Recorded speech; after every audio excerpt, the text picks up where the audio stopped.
Most of the work that I do is designing and tuning rooms for people, optimizing speaker systems into rooms.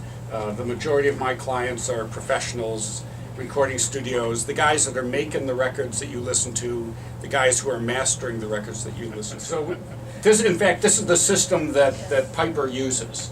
It's Focal Scala Utopias and VTL 450 amplifiers, Teralab cables in this case.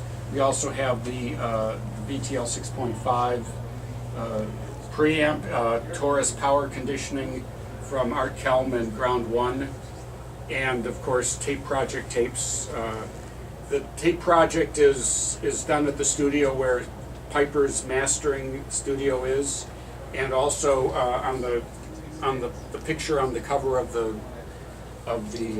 picture on the door there is the large room that has the Grand Utopia EMs and the Siegfried amplifiers, VTL Siegfrieds.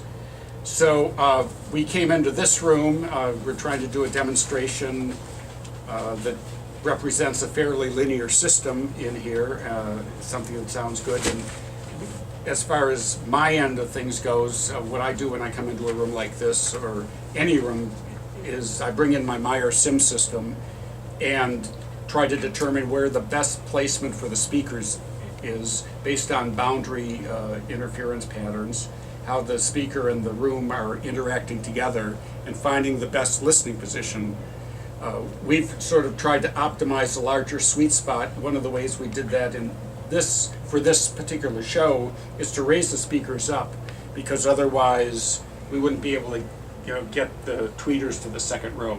The tweeter would be completely blocked for people in the second row. And actually, we're having a lot of people standing for this show because we've got a limited number of seats, and having the speakers raised up also gives them a better experience for the speakers. This is a unique scenario here. This isn't what we would normally do. Unless we found some horrendous floor-to-ceiling reflection in the bass, we could solve it by raising the speakers up. Generally, the manufacturers build their speakers so that the height is proper, sitting on the floor with spikes for a couch or a chair that would normally be in a home. That's the way the speakers are designed. I designed an isolation wall, which was built by Wall Covering Designs and installed for me. That's the front of the room, and it serves two functions. One is to keep all the road noise out that you hear in all the other rooms. Allows us to do deeper listening in here. And that's really what we're all about, is deep listening. The other thing, it serves two functions. The other is that we get some bass absorption from the back wave coming off the speakers, so that allows us to get a little more linear bass response in the room.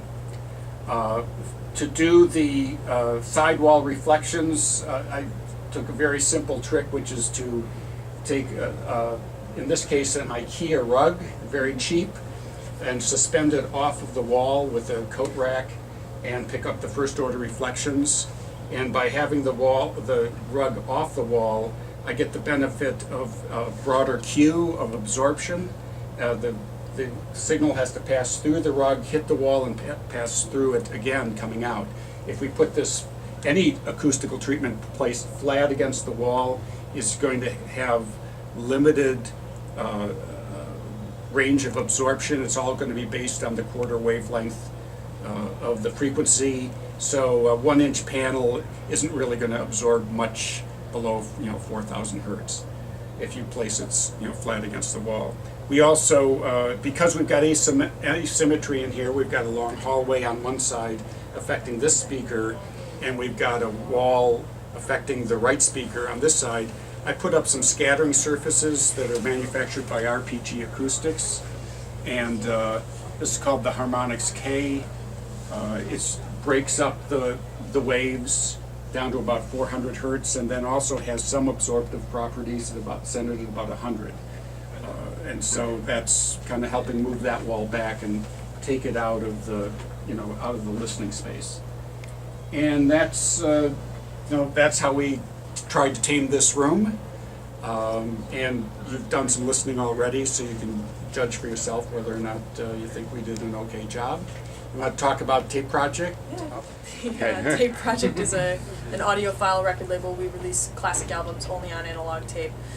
We gather the studio masters of these albums from the label or the estate of the artist, and then we essentially make running masters and duplicate right from those. So we like to say that you get 1.5 times the studio master. In order for it to be considered for the T.H.E Project, it has to meet a few criteria. Number one, it's got to be something that we can get a hold of the analog master for. We're not making tape copies of some digitally original material. It's got to be an analog master that we can get a hold of. We have to be able to license it to sell it, so it's got to be legal, and it's got to be a good recording in good shape, and it's got to be something we like to listen to. So, no boring recordings coming out of the T.H.E Project. We're just starting duplication for Series 3 now, so we've got 3 series of 10 titles apiece, and we sell them on a subscription basis. So T.H.E.project.com, there's a wonderful community online, the T.H.E Project Forum, T.H.E.project.com/forum, I believe is the URL. We have a T.H.E Project subscriber in the room here, Steve. So if you have any questions, please let me know. Thanks. Good, thank you.